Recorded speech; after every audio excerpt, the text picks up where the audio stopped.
Hello everybody and welcome to the We Are Tech Women Lounge. I can't tell you how excited I am. Those of you who don't know me, my name is Julia Streets. I'm the founder and the CEO of a business development marketing comms consultancy. We spend all our time working with tech entrepreneurs from the smallest startups to some of the world's largest financial institutions. And of course, one of the things at the heart of the discussion often comes down to tech and talent. And I can't tell you how excited I am to be joined today by Avye'e. Avye'e, it's wonderful to see you. Thank you so much for joining us. Thank you so much for having me, Julia. Pleasure. Now, listen, everybody, if you don't know Avye'e, let me just tell you a little bit about her because I think you're going to be very impressed. So, Avye'e is 13 and describes herself as a maker, a coder, tech advocate, workshop leader, and a social entrepreneur. She began coding at the age of 7. When we talk about coding, we're talking about coding and physical computing as well, and now leads regular coding and physical computing workshops, the likes of Coder Dojo at Kingston University and the University of West London. And she was so inspired by the need to bring more young girl talent into the world of technology that she started an initiative called Girls into Coding. And it's all about encouraging more girls into tech. It's not surprising that not only she won awards for her creations, her robotic creations, but also won awards for this very initiative as well. So I think it's great you could spend the time with us today. Now, I've got so many questions. We have met before at the We Are Tech Women Awards when I didn't have enough time. So for me, it's a joy to ask you more, if I may. So I'm really intrigued. So tell me, how did you first get into coding? So as you said before, I started coding and attending physical computing workshops at the age of 7. And these workshops introduced me to Scratch, which is a block-based visual programming language. And then I got introduced to the microbit, which is a pocket-sized microcontroller. And then I got introduced to the Raspberry Pi computer. And I loved how you could use code to make things move on a screen or to control electronic components. And so I found these workshops really fun. So fun, I began going to loads of similar types of events and continued to explore what I was learning at those workshops at home. And I wanted to be able to share my skills, to be able to share what I'd learned with others. So I started co-running coding workshops alongside 2 other mentors. And soon enough, I took on the role and the responsibility of actually being able to prepare and lead my own workshops for Coder Dojo at Kingston University and at other community events. So that leads me really to my next area, because I was talking about, girls into coding. I'm really fascinated to know sort of why and when you set it up and what motivated you to start. So through running workshops for both boys and girls, I noticed that the majority of the attendees at my workshops, and sometimes all of them, were boys. So almost about 3 years ago, I founded Girls into Coding to get more girls involved in tech and tech-based opportunities. So Girls into Coding provides girls aged 10 to 14 with the opportunity to explore coding, physical computing, robotics, and 3D printing.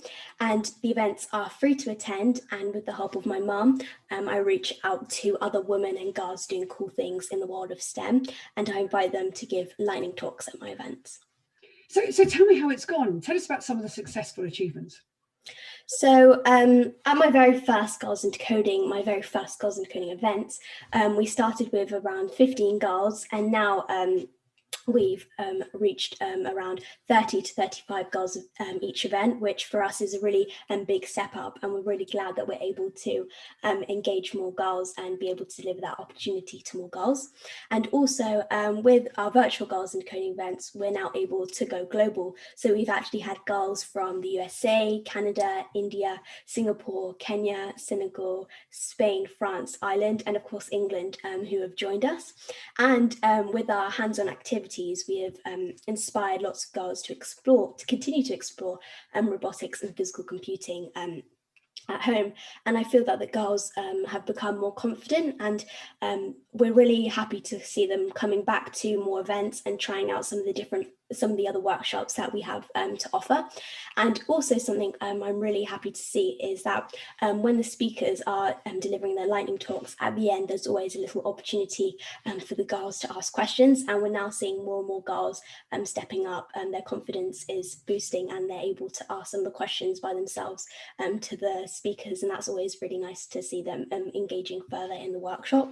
And we also have really great feedback from the girls, which is always really nice to see, and also from their parents telling how much they enjoyed the event, and how they want to come back.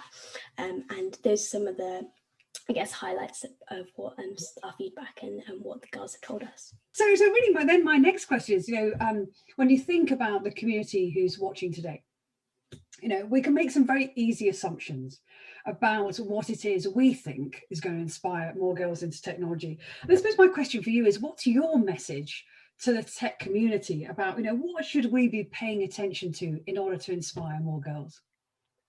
So some improvements have been made, and there are several female role models who advocate for girls and women in STEM, and I've had the privilege of meeting some of them and to be inspired by their journeys.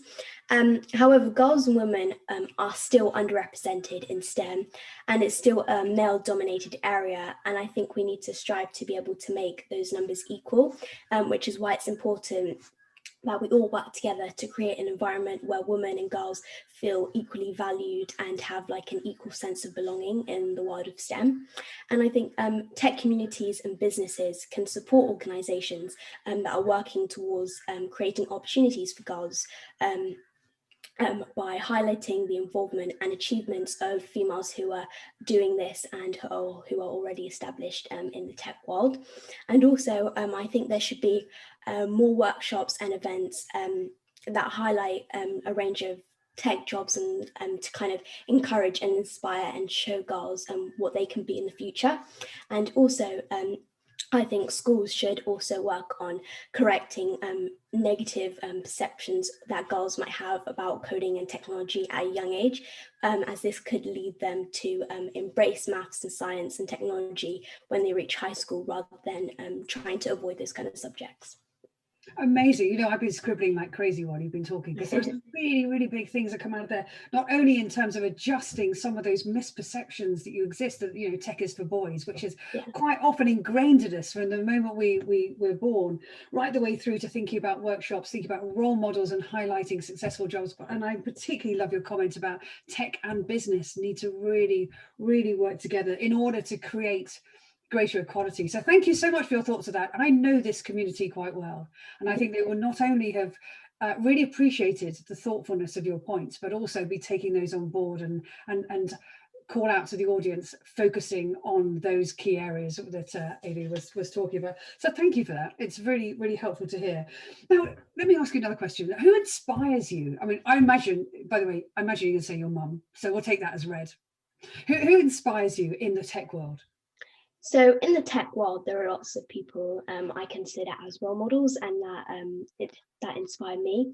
But I'm particularly inspired by girls and women who are doing really cool stuff in STEM and in the tech community. And sometimes it's their ideas, determination, their passion, their drive, their energy, their mission, their attitude, and their courage, which is what I find inspiring and what kind of makes me want to carry on doing what I'm doing, kind of sees the greatness and value in that.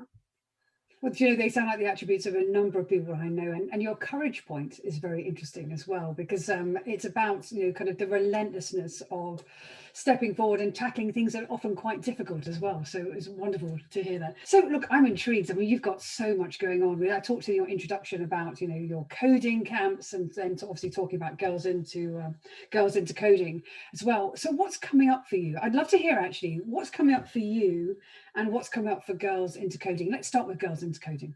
So far in Girls into Coding, I'm really proud of what I've been able to accomplish with Girls into Coding, and it's helped me to inspire more girls to give these kind of opportunities and activities a go.